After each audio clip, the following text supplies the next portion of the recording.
El profesor José Luis López Castro, de la Universidad de Almería, ha estudiado muy detenidamente cómo tuvo lugar la interacción entre la sociedad tartesia y la sociedad fenicia en el proceso de creación de la cultura tartésica. Ha analizado en muchos artículos, en muchos trabajos, cómo tienen lugar las relaciones fenicias con los entornos en los que se establece la colonización oriental, y en un artículo titulado La sociedad tartesia y la sociedad fenicia occidental, José Luis López Castro se detiene a analizar específicamente cómo tuvieron lugar las relaciones entre fenicios y los habitantes originales de Tartesos, una región que estos indígenas llamaban Turta, para dar lugar a el Tartesos que nosotros hoy conocemos gracias a la información de los autores clásicos, sobre todo griegos. En el artículo que estamos citando, La sociedad tartesia y la sociedad fenicia occidental, el profesor José Luis López Castro se detiene a analizar las relaciones concretas que tuvieron que darse entre fenicios y los autóctonos del sur peninsular. Estas relaciones se establecieron a través de aristocracias, porque se ha podido demostrar a través de la arqueología que los que de verdad llevaron a cabo la iniciativa del contacto comercial en las tierras de Occidente fueron miembros de la aristocracia fenicia, miembros de Biblos, de Sidón, de Tiro, que se trasladaron físicamente al occidente para tener un control del territorio y para establecer relaciones coloniales, diríamos, con los pueblos indígenas. Este papel, por lo tanto, vemos que va a ser muy importante para conectar con las propias élites locales. Y vemos que estos jefes locales que en Tartesos estarían formados por estos individuos que aparecen representados en las estelas de Guerrero, que eran jefes guerreros, que vivían en grupos sociales todavía un tanto igualitarios o con bastante igualdad entre sus miembros, y que hacían ostentación de su poder a través de las armas y de la llegada de objetos de lujo orientales, pues estos jefes guerreros tartésicos representados en las estelas van a entrar en contacto directamente con los jefes aristócratas fenicios que se trasladan a Occidente y establecen una relación de tú a tú, establecen una relación de iguales. El intercambio de productos tanto mediterráneos como atlánticos de estas poblaciones autóctonas circularían entre las élites. Serían objetos de lujo que los propios aristócratas de una etnia o de otra intercambiaban entre sí. La interacción entre indígenas y comerciantes fenicios o aristócratas fenicios, extranjeros diríamos, fue muy larga en el tiempo y se originó en el Bronce final. El motivo de los contactos sería la búsqueda de estaño. Los prospectores fenicios, los navegantes fenicios, a lo largo de la Edad del Bronce, irían navegando más lejos hasta llegar a las tierras de Occidente y allí prospectarían el entorno, establecerían contactos primero con precauciones y luego más fluidos con los habitantes locales y comenzarían a encontrar metales y productos que les compensaban, que les merecía la pena explotar para llevar a Oriente y entrar en las relaciones pues en las relaciones comerciales con las ciudades orientales y en toda la conexión de comercio propiamente oriental. Nos dice Mono Malvado que en su pueblo hay 4 estelas con figuras humanas que aparecen escudos y espadas y espejos. Pues precisamente en las estelas de Guerrero encontramos todos esos objetos de lujo que eran a la vez un símbolo de estatus, el escudo y la espada, porque representan al guerrero y las aristocracias son guerreras de profesión, podríamos decir, y el espejo, que es un producto de lujo traído de Oriente y que es utilizado como objeto de don, como objeto de intercambio entre estas pobladores.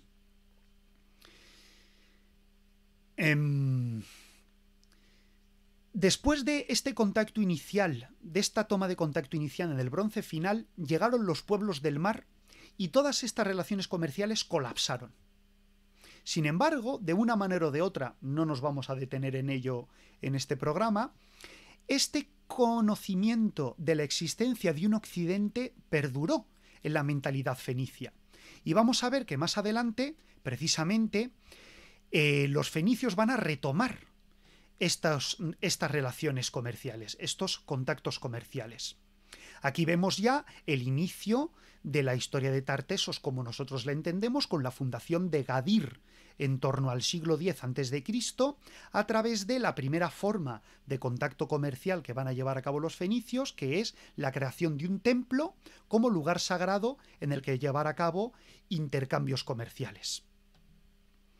Las sociedades autóctonas de este Turta original, que vivían en torno al siglo X o IX a.C., que es el momento en el que se funda Gades, eran sociedades jerarquizadas ya, con estos guerreros de las estelas como elementos dominantes.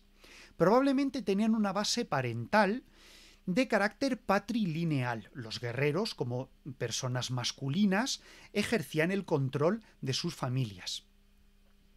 Estos aristócratas se relacionaron con unos fenicios que van a crear unos asentamientos muy pequeños, generalmente situados en islas o en promontorios de estuarios, y que no disponían de un territorio propio. Es decir, estos primeros colonizadores fenicios fueron con mucho tiento y con mucho cuidado a relacionarse con estos jefes guerreros tartésicos y no quisieron avasallarles, no quisieron ofenderles o meter la pata, por decir así, y entonces se asentaron en lugares fácilmente defendibles y que no suponían un control del territorio, porque obviamente no estaban ni en condiciones y probablemente tampoco pretendían representar una amenaza para estas élites locales.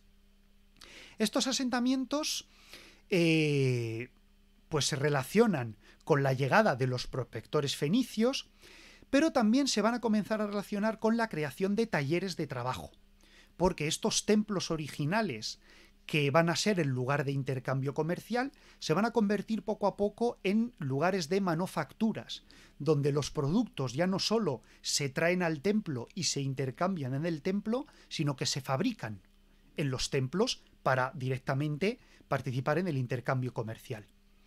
Y esta fabricación de talleres va a comenzar a garantizar de contactos esporádicos a un contacto continuado.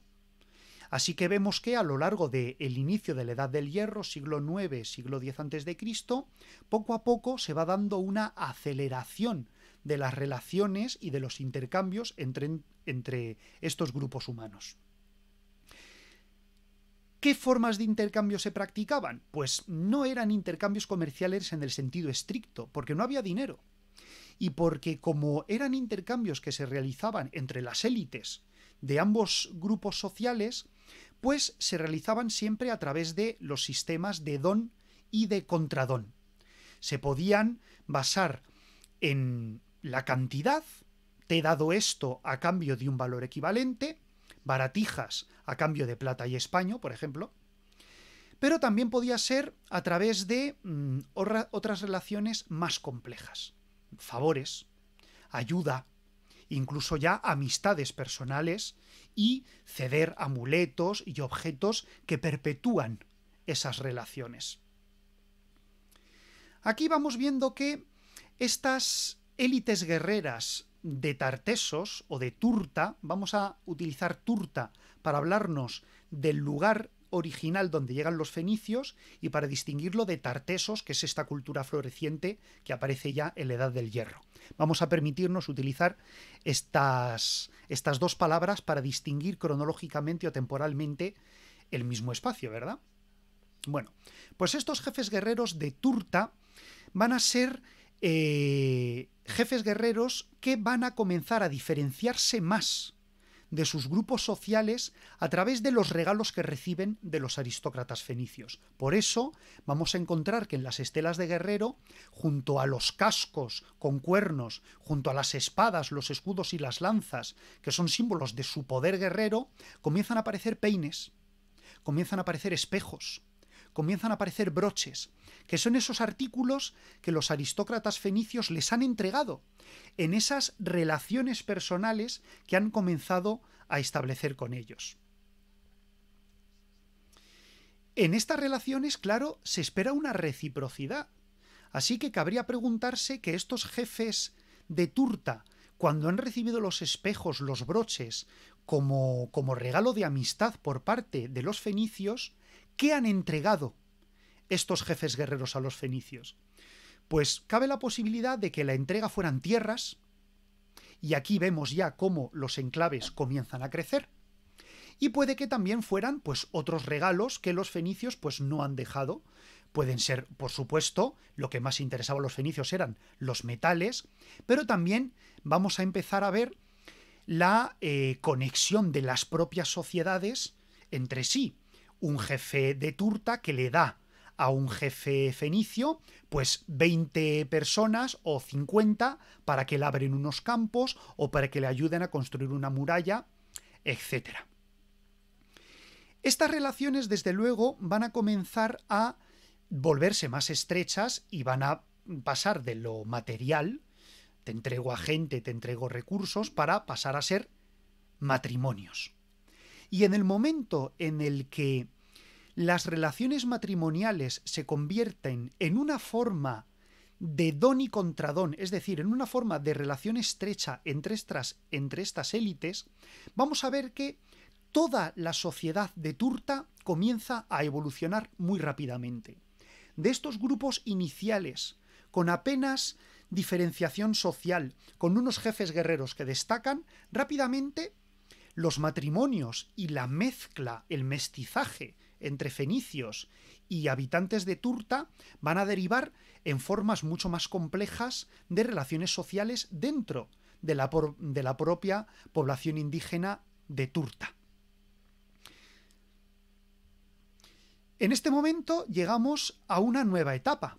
Esta nueva etapa sería la aparición de territorios dominados por los fenicios en suelo tartésico. Estos fenicios, como hemos dicho, adquirirían estos territorios a través de algún tipo de contrato, algún tipo de trato con los jefes de turta. Dado que la sociedad indígena tenía como base de la propiedad la tierra comunal, esta tierra que se trabajaba en común, que pertenecía a la comunidad dentro de la cual destacaba un jefe, es posible que el acceso a la tierra por parte de los fenicios significara que los jefes de turta se habían apropiado del territorio y que por lo tanto ya estamos viendo cómo esa sociedad igualitaria se ha roto, porque la aristocracia de turta comienza a identificarse con la posesión de la tierra y propietarios de esa tierra se la comienzan a dar a sus familiares, a sus amigos, a sus aliados políticos, que son los aristócratas fenicios. En la tradición púnica encontramos ejemplos en las fuentes de estos casos. Un primer ejemplo es la fundación de Cartago, en el que la reina Elisa, cartaginesa, púnica, se casó con el rey libio Iarbal. Pero ocurre una cosa, dentro de este matrimonio entre iguales, cuando la reina Elisa se suicida, porque considera que el matrimonio era muy desigual, es decir, porque ella, como un gran miembro de la aristocracia púnica, le habían cometido un deshonor, la habían deshonrado al casarla con un rey de pacotilla, el suicidio significa que los libios se han quedado sin reina y entonces los cartagineses le deben pagar una indemnización. Y aquí vemos una explicación de cómo Cartago se vio obligado a pagar tributo a los libios por el territorio en el que se asentaba hasta el siglo V a.C. Los colonos púnicos no solucionaron este problema con la violencia, no se impusieron a lo que podríamos imaginar unos salvajes para obligarles a que les dieran el territorio, no. En una relación de igual, ante el suicidio de la reina cartaginesa, pues los colonos púnicos se vieron obligados a pagar una indemnización a los indígenas libios. Un caso en nuestra península ibérica es el de Argantonio. Sabemos que Argantonio, según nos dice Heródoto, le prometió a los foceos una gran suma de dinero porque los foceos habían rechazado asentarse en territorio de Andalucía. Entonces, ante la falta de un don y un contradón que entroncara a estos comerciantes griegos con el rey Argantonio, pues Argantonio les dijo, bueno, pues si no queréis asentaros en mis tierras, os doy mucho dinero para que reconozcáis el valor que yo doy a nuestra relación. Con estos dos ejemplos que nos da la literatura clásica, podemos entender cómo se daban estas relaciones entre aristócratas fenicios y aristócratas de Turta. Más adelante, entre los siglos VIII y VII, los fenicios comenzaron una ocupación colonial de los territorios, porque vamos a aparecer en el entorno de la desembocadura del río Guadalquivir pequeñas granjas y poblamientos de pequeño tamaño, a la vez que se comienzan a construir recintos fortificados como por ejemplo el castillo de Doña Blanca o la Fonteta. Todo esto ya conlleva una política de dominio del territorio. Vemos que entre los siglos VIII y VII las familias fenicias y las familias de Turta ya han entroncado, ya están dentro de un mismo, por decirlo así, de unas mismas relaciones políticas, de unas mismas relaciones internacionales con los otros grupos del entorno que viven en Extremadura, que viven en Andalucía oriental, y entonces pues estas familias que ya no son fenicias ni de Turta, que ahora ya sí que son familias tartesias, familias de la aristocracia tartésica, van a comenzar a colonizar el territorio o puramente aristócratas fenicios, a través de estas relaciones matrimoniales, como vimos en el caso de Cartago, van a dominar un territorio y van a tomar posesión de él, cultivándolo y extrayendo sus recursos naturales. Como todo esto ya se deriva en unas relaciones políticas completas, pues tenemos también la aparición de lugares fortificados, porque ya tenemos que estar viendo la aparición de guerras y de violencia, porque totalmente están integrados dentro de las relaciones políticas del entorno. Aquí es cuando ya verdaderamente estamos encontrando la aparición de Tartesos, el Tartesos histórico que se van a encontrar los griegos en el siglo VII aproximadamente antes de Cristo. Todos estos contactos con los fenicios llevarían a una transformación profunda de la sociedad autóctona, que ya no es la sociedad de Turta, como decíamos, sino que ya es plenamente la sociedad tartesia. Los procesos de diferenciación social van a volverse cada vez más complejos, van a aparecer grupos sociales en unas relaciones desiguales. Y esta élite va a comenzar a revestir un carácter regio. Al final de estas relaciones entre élites del periodo tartésico, ya no podemos hablar de aristócratas ni de príncipes, ya casi estamos hablando de reyes.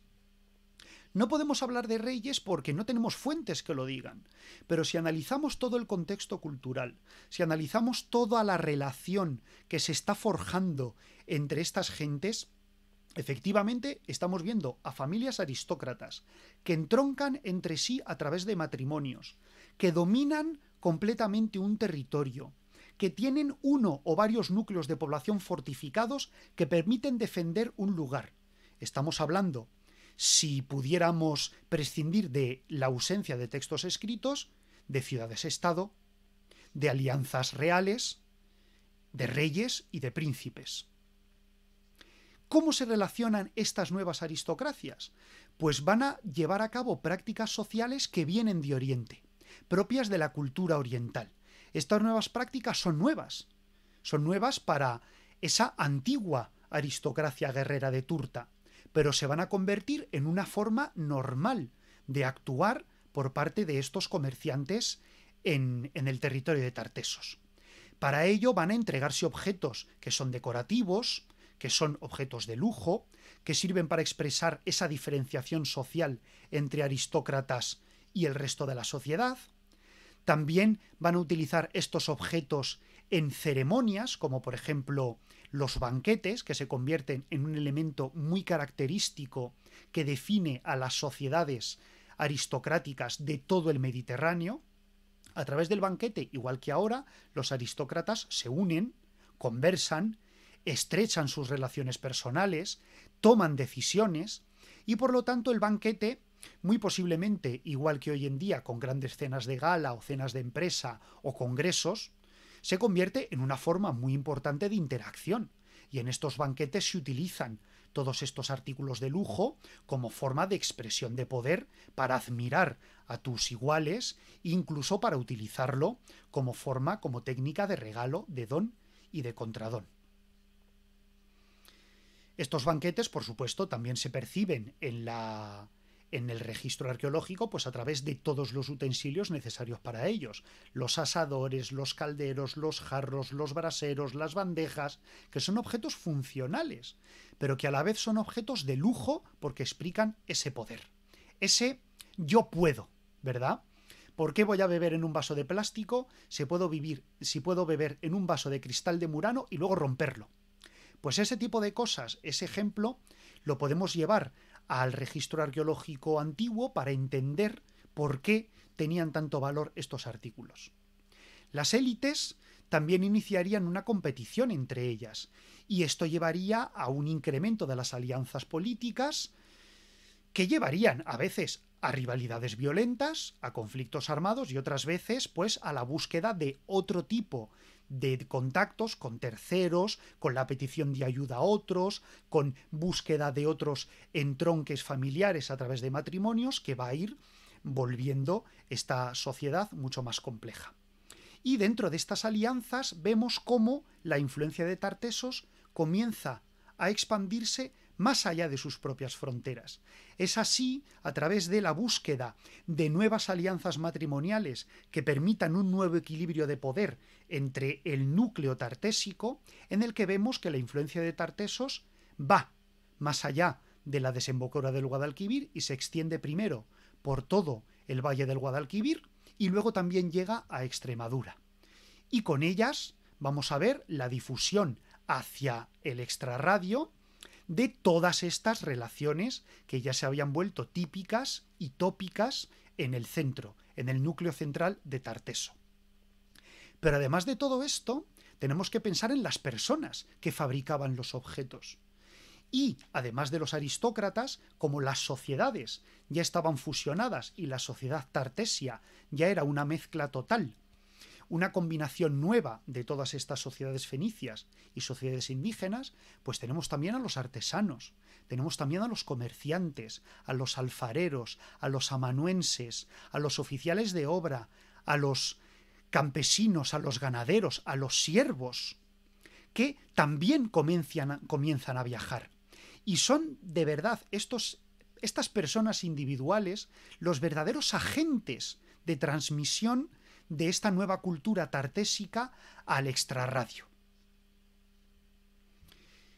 En una conclusión final, el profesor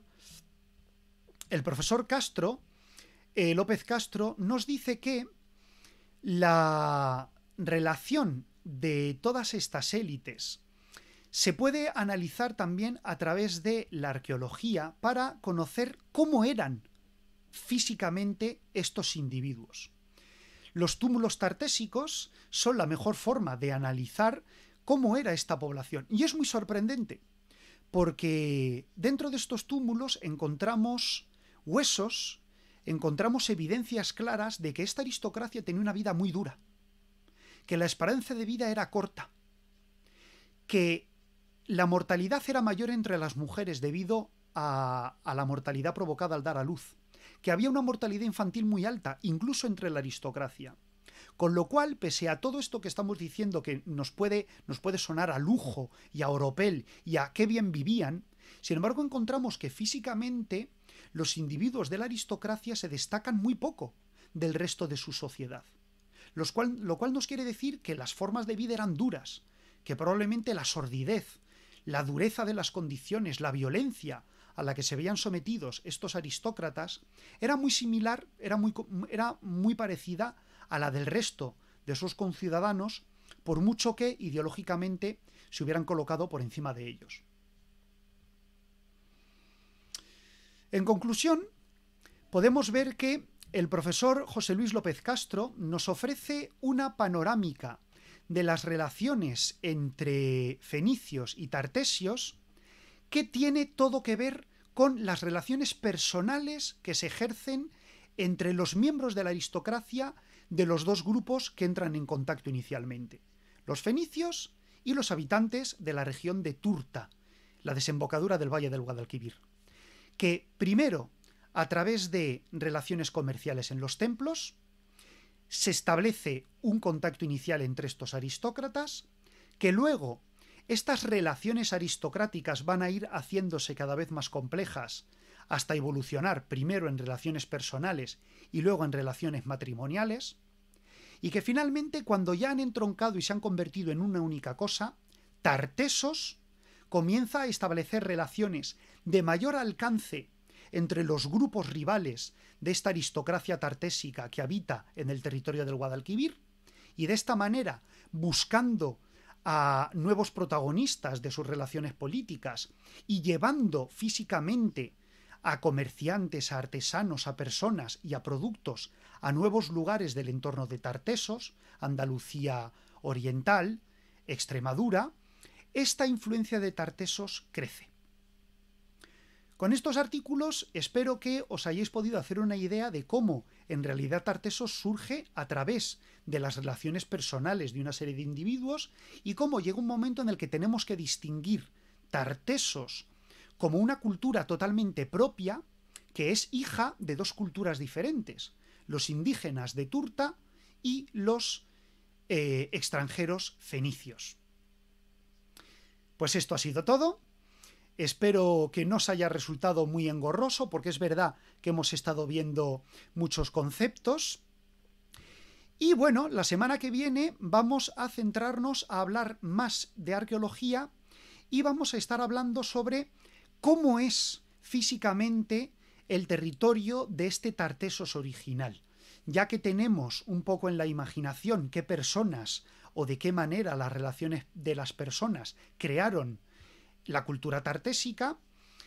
La semana que viene nos vamos a detener a cómo era físicamente este Tarteso. Vamos a analizar qué entornos geográficos lo componen y cómo se habitaba, cómo se vivía en este territorio durante la época de esplendor de Tartesos, en torno al siglo VIII hasta el siglo VII antes de nuestra era.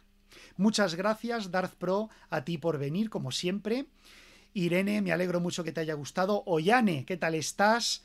Me alegro muchísimo que te haya gustado tanto. Germán, que también estará por aquí. También muchas gracias a todos.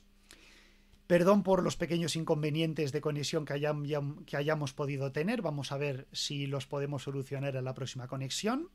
Y poco más. Como digo, tendréis enlace a los documentos que he utilizado en la descripción del vídeo, así que los podréis leer. Y también en el blog de Voces de Bronce y Hierro tenéis un enlace con una recensión sobre este artículo que hemos comentado, Sociedad Tartesia y Sociedad Fenicia, por si os interesa releerlo y profundizar en información. Senso, muchísimas gracias, celebro que te haya resultado didáctico. A veces tengo la impresión de que soy demasiado técnico, pero me gustaría más llegar a vosotros dando ejemplos más concretos. Así que bueno, vamos a ver si vamos mejorando en este campo. Muchas gracias a todos, nos vemos la semana que viene. Que los dioses os sean propicios y hasta la próxima. Adiós.